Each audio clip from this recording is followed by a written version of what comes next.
Dear students, Assalamu alaikum. Welcome to our online class. Today I will discuss on voice. Okay, look at the whiteboard.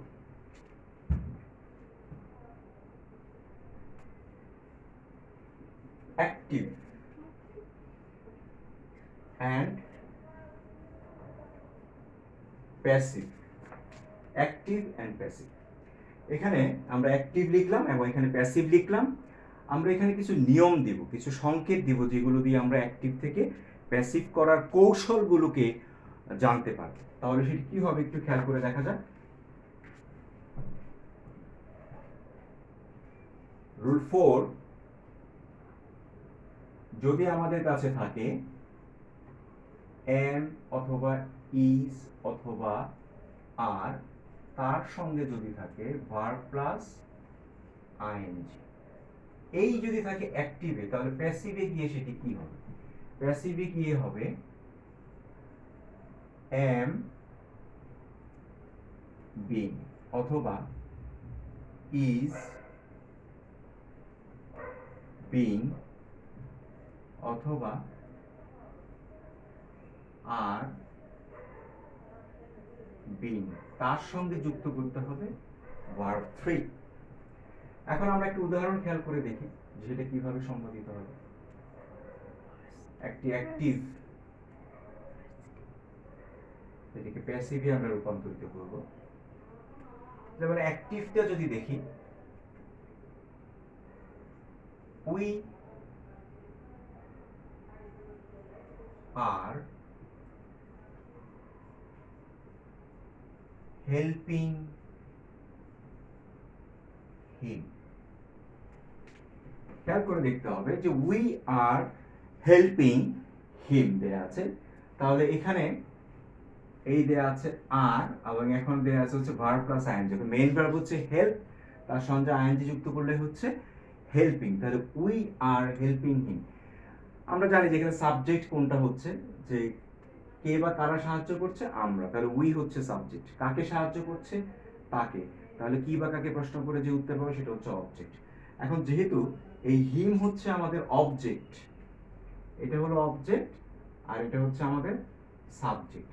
এখন passive করার সময় আমরা অবজেক্টটাকে শুরুতে নিয়ে বসাবো। তাহলে শুরুতে নিয়ে বসালে কি হচ্ছে, হিমটা এখানে এসে কি হয়ে গেল, হিমটা হয়ে গেল হচ্ছে হি। হিমটা হি হওয়ার পরে এখন আমাদেরকে দেখতে হবে এখানে কি বসানো যায়। আমাদের ছিল আর, তাহলে আমাদের বসাতে হবে এম বিং অথবা ইজ বিং অথবা আর বিং। হি এর সঙ্গে কোনটি বসে, হি এর সঙ্গে কোনটি বসে, হি এর সঙ্গে বসে হচ্ছে ইজ, তাহলে এখানে হবে ইজ, তারপরে দিতে হবে বিং, হি ইজ বিং। তারপর ভার্ব 3 করলে হেল্প কি হবে, এটা হয়ে যাবে help, he is being helped. তারপরে দিতে হবে বাই, বাই দিয়ে এই সাবজেক্ট উই এখানে এসে হয়ে যাবে আস। এটা একটা ফরম্যাট। তাহলে এখানে এটি হয়ে গেল হচ্ছে আমাদের সেই ভার্ব 3। তাহলে আমাদের নিয়মটা খেয়াল করে দেখি যে am is are plus verb plus ING যদি থাকে, তাহলে am being is being are being plus verb 3। যে কারণে আমাদের এখানে are plus verb plus ING ছিল, তখন আমরা পরবর্তী যখন প্যাসিভ করতে গেলাম তখন সেখানে আমরা বসালাম ইজ বিং। কেন ইজ বিং বসালাম, কারণ যখন আমরা হিমকে এখানে এসে হি করেছি, হি এর সঙ্গে এম বিং বা আর বিং বসে না, ইজ বসে। তাহলে ইজ বিং দিলাম, আর তারপর ভার্ব 3 হচ্ছে হেল্পে, ভার্ব 3 বা পাস্ট পার্টিসিপল হচ্ছে হেল্পড। এরপর বাই বসালাম এবং সাবজেক্ট উই যখন এখানে চলে আসলো হয়ে গেল আস। আচ্ছা, এরপর আমরা আরেকটি রুলস দেখব।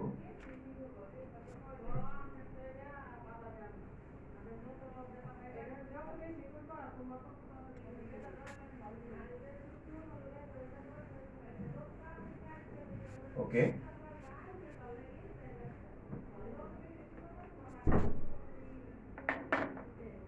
এখন আমরা দেখব রুল 5। রুল 5 এ যদি আমাদের কাছে থাকে ওয়াজ অথবা ওয়ার, তার সঙ্গে যদি ভার্ব প্লাস আইএনজি থাকে, তাহলে কি হবে? তাহলে আমাদের কি করতে হবে, সেটা দিতে হবে ওয়াজ বিং, ওয়াজ বিং অথবা ওয়ার বিং, তার সঙ্গে দিতে হবে হচ্ছে ভার্ব 3। একটি সেন্টেন্স আমরা খেয়াল করব, সেন্টেন্স হচ্ছে she was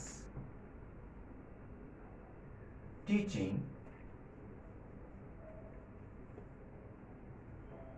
me, তিনি আমাকে পড়াচ্ছিলেন। she was teaching me, তাহলে এখানে was আছে, এখানে verb plus ing হচ্ছে teaching। তাহলে আমরা যখন প্যাসিভ করব, আমাদের সাবজেক্ট কোনটি? সাবজেক্ট হচ্ছে মেইন ভার্বের প্রশ্ন করতে হবে কে বা কারা। কে পড়াচ্ছিল? সে পড়াচ্ছিল, এটা হচ্ছে সাবজেক্ট। কাকে পড়াচ্ছিল? আমাকে পড়াচ্ছিল, এটা হচ্ছে অবজেক্ট। এখন এই অবজেক্টটা চলে আসবে হচ্ছে প্যাসিভে, তাহলে মিটা এখানে এসে কি হয়ে যাচ্ছে? আই। মি আই হয়ে গেল। আয়ের সঙ্গে ওয়াজ বসে না ওয়ার বসে? ওয়াজ বসে, তাহলে এখানে হবে ওয়াজ, তারপর দিতে হবে হচ্ছে being. I was being. Verb 3 করলে টট, এরপরে দিতে হবে হচ্ছে বাই, বাই দিয়ে শি হলে হবে her. I was being taught by her. এটি আরেকটি রুলস, এটি অনেকটি আগের রুলসটির মতো, অর্থাৎ আগের রুলসটি ছিল প্রেজেন্ট কন্টিনিউয়াস টেন্সে, এটি হচ্ছে পাস্ট কন্টিনিউয়াস টেন্সে। যদি ওয়াজ ওয়্যার এর সঙ্গে ভার্ব প্লাস আইএনজি থাকে, তাহলে সেটির ভয়েস পরিবর্তন করলে আমরা সেখানে ওয়াজ বিং অথবা ওয়ার বিং দিয়ে ভার্ব 3 দিব। বা বিপরীতভাবে বললে, যদি আমাদের প্যাসিভে ওয়াজ বিং বা ওয়ার বিং দিয়ে ভার্ব 3 থাকে, সেটিকে অ্যাক্টিভ করার সময় আমরা ওয়াজ ওয়্যার দিয়ে ভার্ব প্লাস আইএনজি দিয়ে সেটিকে আমরা অ্যাক্টিভে রূপান্তরিত করতে পারব। দুটোকে আমাদের পরীক্ষায় কিন্তু দুটোই এসে থাকে, অ্যাক্টিভ থেকে প্যাসিভ এসে থাকে, আবার প্যাসিভ থেকেও কিন্তু অ্যাক্টিভ তোমাদেরকে করতে হয়। আচ্ছা, আমরা এর পরের নিয়মটির দিকে একটু খেয়াল করব। আমরা এরপরে যেটি দেখবো সেটা হচ্ছে যে ফিউচার কন্টিনিউয়াস টেন্সের ক্ষেত্রে আমাদের কি কাজ করতে হবে সেটিকে আমরা দেখব। ফিউচার কন্টিনিউয়াস টেন্সে তোমরা জানো যে শেল এবং উইল এর ব্যবহার। ওকে, আমরা বলছিলাম যে future indefinite tense, future indefinite টেন্সে কি থাকে অ্যাক্টিভে? ফিউচার ইনডিফিনিট টেন্সে থাকে শেল বি অথবা উইল বি থাকে, তার সঙ্গে থাকে হচ্ছে ভার্ব প্লাস আইএনজি। এরকম যদি অ্যাক্টিভে থাকে, প্যাসিভ করার সময় আমরা কি করব? প্যাসিভ করার সময় আমরা শেল বি কে করতে পারি shall be being, will be কে করতে পারি উইল বি বিং, তার সঙ্গে মেইন ভার্বকে করতে হবে ভার্ব 3। এটা একটা উদাহরণ দেখা যায়, যেমন অ্যাক্টিভে they will be helping us, এখানে উইল বি আছে, এখানে আছে ভার্ব হেল্প, তার সঙ্গে আইএনজি যুক্ত হয়েছে। তাহলে কারা সাহায্য করবে? তারা একটা সাবজেক্ট। কাদেরকে সাহায্য করবে? আমাদের, এটা অবজেক্ট। এখন এটাকে কিভাবে আমরা প্যাসিভ করবো সেটা আমরা একটু দেখি। এটাকে প্যাসিভ করার ক্ষেত্রে আমাদেরকে প্রথমে যেটি করতে হবে, এই আস, আসটিকে, এই অবজেক্ট আসটা যদি শুরুতে আসে তাহলে কি হবে? এটা হয়ে যাবে উই। উই হয়ে গেল। উই এর পরে হচ্ছে, উই এর সঙ্গে শেল বসে, উইল বসে, তাহলে we shell be being, we shall be being, we shall be being, তার সঙ্গে আমরা দিতে পারি হচ্ছে যে মেইন ভার্বের পাস্ট পার্টিসিপল, বা পাস্ট পার্টিসিপল দিলে কি আসছে? পাস্ট পার্টিসিপল দিলে হচ্ছে হেল্পড, এটা হচ্ছে গিয়ে ভার্ব। তাহলে এটা হচ্ছে গিয়ে we shall be being, এটা থাকলো এখানে we shell be being helped, এরপর দিলাম হচ্ছে আমরা এখানে বাই, বাই দিয়ে যে এখানে দে আছে সাবজেক্ট হিসেবে, এটি বাই এর পরে দিয়ে বসলে এটা হয়ে যাবে হচ্ছে দেন। এইভাবে আমরা সম্পন্ন করতে পারি। এরপরে আমরা দেখতে পারি যে প্রেজেন্ট পারফেক্ট টেন্সে আমরা কি ব্যবহার করব। প্রেজেন্ট পারফেক্ট টেন্সে হ্যাজ অথবা হ্যাভ এর পরে মেইন ভার্ব থাকে ভার্ব 3। এটাকে যখন আমরা অ্যাক্টিভ থেকে প্যাসিভ করব, এই হ্যাজ হ্যাভটাকে পরিবর্তন করে আমাদের করতে হবে হ্যাজ বিন অথবা হ্যাভ বিন, তার সঙ্গে দিতে হবে ভার্ব 3। যেমন একটা উদাহরণ দেখা যাক, শি হ্যাজ ইনভাইটেড আস, এখানে হ্যাজ আছে এবং মেইন ভার্ব ইনভাইটেড, এটি ভার্ব 3 তে দেয়া আছে। তাহলে এটাকে যদি প্যাসিভ করি তাহলে কি হবে? এটা প্যাসিভ করলে যেটি হবে, এই আস এখানে এসে হয়ে যাচ্ছে হচ্ছে উই। উই হয়ে গেলে হ্যাজ, হ্যাজ তো উই এর সঙ্গে হ্যাজ বসে না, উই এর সঙ্গে বসে হ্যাভ, তাহলে দিতে হবে হচ্ছে উই হ্যাভ, হ্যাভ এর সঙ্গে আবার বিন দিতে হবে, তাহলে we have bin. Have been দেওয়ার পর আমাকে ভার্ব 3 আনতে হলে ইনভাইটেড, ইনভাইটেডই থেকে যাচ্ছে ইনভাইটেড, এরপর দিতে হবে হচ্ছে বাই, বাই দিয়ে এখানে শি আছে, এখানে গেলে হয়ে যাবে হার। তাহলে we have been invited by her, আমাদের লাইনটা ছিল হ্যাজ ইনভাইটেড, এটা হয়ে গেল হ্যাভ বিন ইনভাইটেড, এবং সাবজেক্ট অবজেক্ট যথারীতি তাদের জায়গা পরিবর্তন করে নিল। আচ্ছা, এরপরে আমরা একটু খেয়াল করে দেখব হচ্ছে যদি পাস্ট পারফেক্ট হয় তাহলে কি হবে। পাস্ট পারফেক্ট হলে সেখানে স্বাভাবিকভাবে আমাদের হ্যাড আসবে, সেটি কিভাবে হবে এটি আমরা এখন দেখব।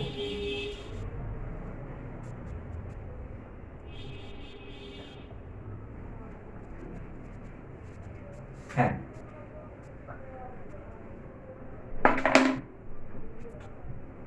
এখানে যদি আসে হচ্ছে হ্যাড, হ্যাডের সঙ্গে থাকবে হচ্ছে ভার্ব থ্রি, এটি হচ্ছে অ্যাক্টিভ ফর্ম।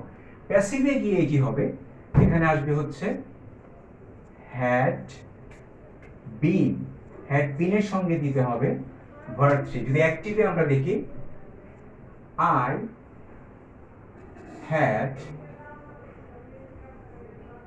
ডান, আচ্ছা আমরা এখানে ডান না দিয়ে দিচ্ছি অন্য একটি ভার্ব দিয়ে, সেটি হচ্ছে আই হ্যাড নোন হার। তাহলে হ্যাড বসলো এবং এখানে হচ্ছে ভার্ব থ্রি বসলো। এটাকে যখন আমরা প্যাসিভ করব তখন এই হার, এই অবজেক্টটি যখন শুরুতে আসবে এটি হয়ে যাবে হচ্ছে শি, হ্যাড হয়ে যাবে হচ্ছে had been, she had been, এরপরে হবে নোন, এটি ভার্ব থ্রি নোন, নোনই থেকে গেল, নোনের পরে কিন্তু বাই বসে না, তাই আমরা প্রিপোজিশন হিসেবে দিব টু, নোন টু আই, এখানে এসে পরিবর্তিত হয়ে যাচ্ছে মি। এখানে একটু খেয়াল করার বিষয় হচ্ছে যে সব সময় যে আমরা বাই দিয়ে করব তা কিন্তু না, আমরা কখনো কখনো কিন্তু অ্যাপ্রোপ্রিয়েট প্রিপোজিশন অনুসারে অন্য প্রিপোজিশনও কিন্তু আমরা বসিয়ে থাকি। আচ্ছা, এরপরে আমাদের যে বিষয়টি খেয়াল করতে হবে সেটি হচ্ছে আমরা দেখব যে মডাল অক্সিলারিজ যেগুলো আছে সেগুলো। এখন তোমরা বলতে পারো যে ফিউচার পারফেক্ট কি হবে। ফিউচার পারফেক্ট এগুলো আসলে কোনো ব্যবহার নেই, ব্যবহার যেহেতু নেই সেই কারণে আমরা শিক্ষার্থীদেরকে শেখাতে যাচ্ছি না। ওকে, তাহলে এখন আমরা দেখব হচ্ছে মডাল অক্সিলারিজ গুলোকে আমরা কিভাবে সম্পন্ন করব সেটি। তোমরা সবাই জানো যে মডাল অক্সিলারিজ কোনগুলো, can, could, may, might, should, would, এগুলো হচ্ছে মডাল অক্সিলারিজ। মডাল অক্সিলারিজ এর ক্ষেত্রে আমরা কি করতে পারছি,